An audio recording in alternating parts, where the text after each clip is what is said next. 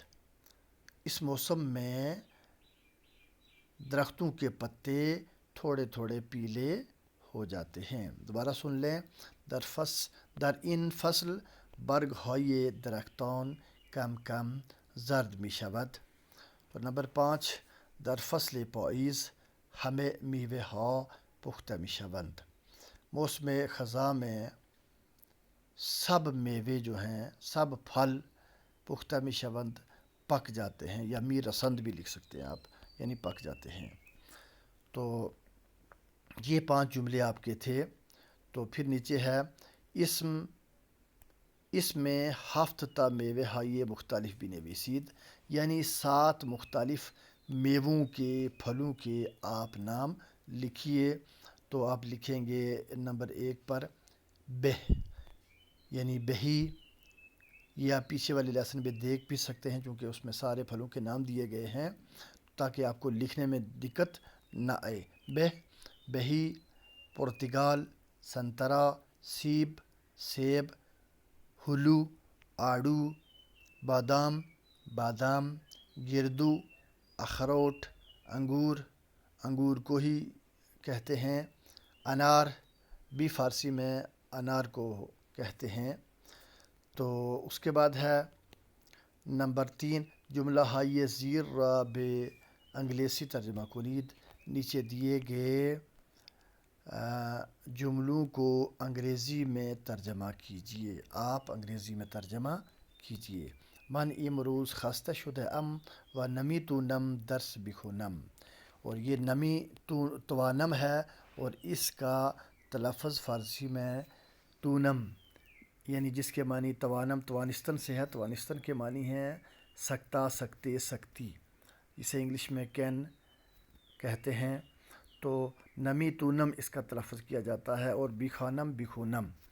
تو من امروز خستہ شده ام، میں آج تھک گیا ہوں، و نمی تونم درس بخونم، اور میں سبق نہیں پڑھ سکتا ہوں. تو اس کا آپ انگلش میں لکھیں گے I am tired today and cannot learn the lesson. I am tired today and cannot learn the lesson. Number 2 پہ آپ درس های فارسی کمی مشکل است. فارسی کے سبق تھوڑے مشکل ہیں. Lessons of Persian is a bit difficult. Number 3 امروز سرد ترین روز است. آج سب سے زیادہ ٹھنڈا دن ہے. تو انگلش میں لکھیں گے today is the coldest day. Today is the coldest day. Number 4 یک ورک کاغذ به من بدهید، یا یک ورک کاغذ به من بدهید، ایک کاغذ کا ورق مجھے دیجیے. تو give me one sheet of paper. پھر ہے 5 دیروز حالم خوب نبود، کل میں ٹھیک نہیں تھا، و به کلاس فارسی نیامدم، اور فارسی کی کلاس میں نہیں آیا. Yesterday I was not feeling well and did not come into Persian class. تو یہ آپ کے جملے تھے جو آپ نے انگلش میں ٹرانسلیٹ کرنے تھے۔